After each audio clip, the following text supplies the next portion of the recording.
विद्यार्थियों, आज हम class 12th English book the Spectrum text book जिसमें चैप्टर 1 क्या है, teach me to listen Lord, यानी कि ईश्वर मुझे सुनना सिखाइए। ठीक है, तो इसको अपन आज क्वेश्चन आंसर देखेंगे। तो answer the following question. First question क्या है, what message do those who are our nearest give us. तो कवि क्या कहना चाह रहा है कि जो हमारे सबसे करीब हैं वे हमें क्या संदेश देते हैं, है ना। तो वे हमें क्या संदेश देते हैं कि they give the message that they must be listen and must be accepted as they are. ठीक है, तो वे हमें यह संदेश देते हैं कि उन्हें सुना जाए, यानी कि लिसन किया जाए, और वे जैसे भी हैं, है ना, उन्हें वैसे ही एक्सेप्ट किया जाए। ठीक है, ये पहला क्वेश्चन, ये ज़्यादा आया नहीं है। सेकेंड वाला क्वेश्चन क्या है, who are the people far from us. Far का मतलब जो क्या होता है, दूर, है ना। तो इससे क्या होता है कि जो जो हमसे बहुत दूर हैं वे लोग कौन हैं।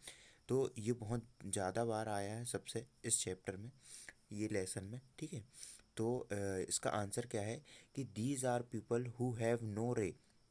तो ये ऐसे लोग हैं, दीज आर पीपल, ये ऐसे लोग हैं जिन who have no ray of hope in their life, है ना, जिनकी जीवन में आशा की कोई किरण शेष नहीं बची है। ठीक है, फिर who are the forgotten by society, यानी कि समाज के लोग इन्हें भूल चुके हैं। फिर क्या है कि who are suffering a great deal, और ये हैं क्या अत्यधिक दुख भोग रहे हैं। सफरिंग मतलब क्या होता है, अत्यधिक दुख। ठीक है, फिर थर्ड क्वेश्चन एक बार आ चुका है 2017 में, क्या है, whom does the poet wish to trust. तो the poet wants us to trust our inner voice. Inner voice मतलब क्या होती है, अंतरात्मा।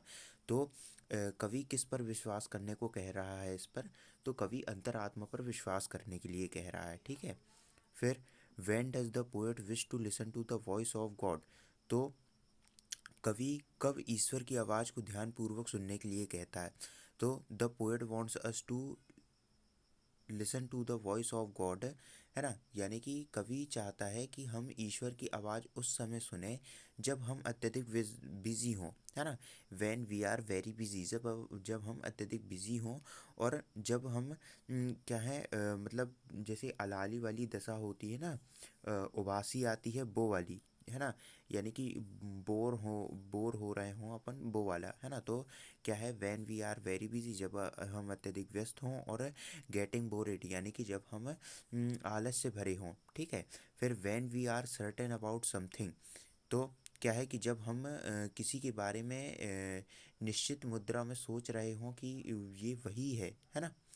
फिर क्या है कि और आर इन डाउट, और या उस पे क्या हो, शंका हो, उस अवस्था में शंका हो। फिर when we are surrounded by loud noises और बाय सेरेनी साइलेंस।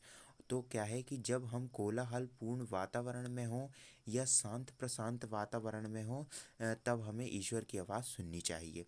पांचवा क्या है कि what do you suppose the hopeless the forgotten and anguished want to tell us. यानी कि क्या है, जो निराश हैं, है ना। तो क्या है, what do you suppose the hopeless. Hopeless मतलब जो निराश हैं, है ना, यानी निराशा का भाव है। और फॉरगॉटन समाज द्वारा विस्मृत या किसी की स्मृति से भुलाया जा चुका है उन्हें। फिर द एंग्यूज्ड, यानी कि अत्यधिक दुखी हैं। सफरिंग का मतलब दुखी होता है, और एंग्यूज्ड का मतलब अत्यधिक दुखी होता है। फिर ऐसे लोग हमसे क्या कहना चाह रहे हैं। ठीक है, तो दे एंग्यूड वॉन्ट टू टेल अस, यानी कि वे हमसे क्या कहना चाह रहे हैं। तो आंसर में क्या आ जाएगा कि they want to tell us to give them our संपत्ति लव एंड केयर। तो वे हमसे, है ना, वे हमसे संवेदना, प्यार तथा संरक्षण देने का आग्रह करते हैं। ठीक है, यानी कि संपत्ति मतलब अपन का क्या हो गया, संवेदना, लव मतलब प्यार, और संरक्षण यानी कि केयर। ठीक है, फिर क्या है, हाउ कुड लिसनिंग, छठवा क्या जाता है, how could listening to one's inner voice भी हेल्पफुल। तो जो हमारी अंतरात्मा है यानी इनर वॉइस है, अंतरात्मा की आवाज़ सुनना किस प्रकार सहायक हो सकता है या हेल्पफुल हो सकता है। तो it helps us in becoming less afraid as well as give us proper guidance, यानी कि जब हमें कम भयभीत होने में मदद करता है। ठीक है, ये क्या है, लेस एफर्ट का मतलब भयभीत होना होता है। ठीक है, तो ये हमें कम भयभीत होने में मदद करता है तथा हमारा सही मार्गदर्शन करता है, यानी कि क्या है, प्रॉपर गाइडेंस करता है, सही मार्गदर्शन करता है। फिर सातवां क्या है कि what is the overall mood of the poem. तो क्या जाता है कि कवि की मनोदशा क्या है ना, इस कविता में कवि क्या कहना चाह रहा है वो पूछा है। तो the overall mood of the poem is that, ठीक है, ये है is that of love, care and devotion to humanity and to God. यानी कि कवि की मनोदशा या वो क्या कहना चाह रहा है कि मानवता, तथा मानवता मतलब क्या, कि ये लव है ना, mood of the poem that of love care. ठीक है, तो मानवता और ईश्वर, ह्यूमैनिटी यानी मानवता एंड गॉड ईश्वर के प्रति प्रेम, लव और केयर। ठीक है, चिंता, समर्पण, समर्पण मतलब डिवोशन होता है, केयर मतलब चिंता, और लव मतलब प्रेम। ठीक है, तो मनुष्य और ईश्वर के प्रति प्रेम, चिंता और समर्पण का भाव है। ठीक है, ये कहना चाह रहा है कवि। तो ये हो गया क्या अपन का चैप्टर या लेसन फर्स्ट कंप्लीट हो गया। ठीक है, इसके क्वेश्चन आंसर जितने भी हैं तो एक बार आप स्क्रीनशॉट ले लीजिए, सही याद करे हो जाएंगे। ठीक है, ये 3 क्वेश्चन के स्क्रीनशॉट। ठीक, फिर इसके बाद फोर्थ से लेके फिफ्थ तक ये स्क्रीनशॉट, और फिर इसके बाद सिक्स्थ और सेवन्थ ये स्क्रीनशॉट। ठीक है, तो ये हो गया अपन का लेसन कंप्लीट। और इसके बाद इसकी जो एक्सरसाइज है इस पे तो कुछ है नहीं मेन टाइप सा। ठीक है, तो बाकी ये अलग है। और ये लास्ट वाला जो क्वेश्चन है, ठीक है, ये 2009 के सेट डी में फंसा हुआ था।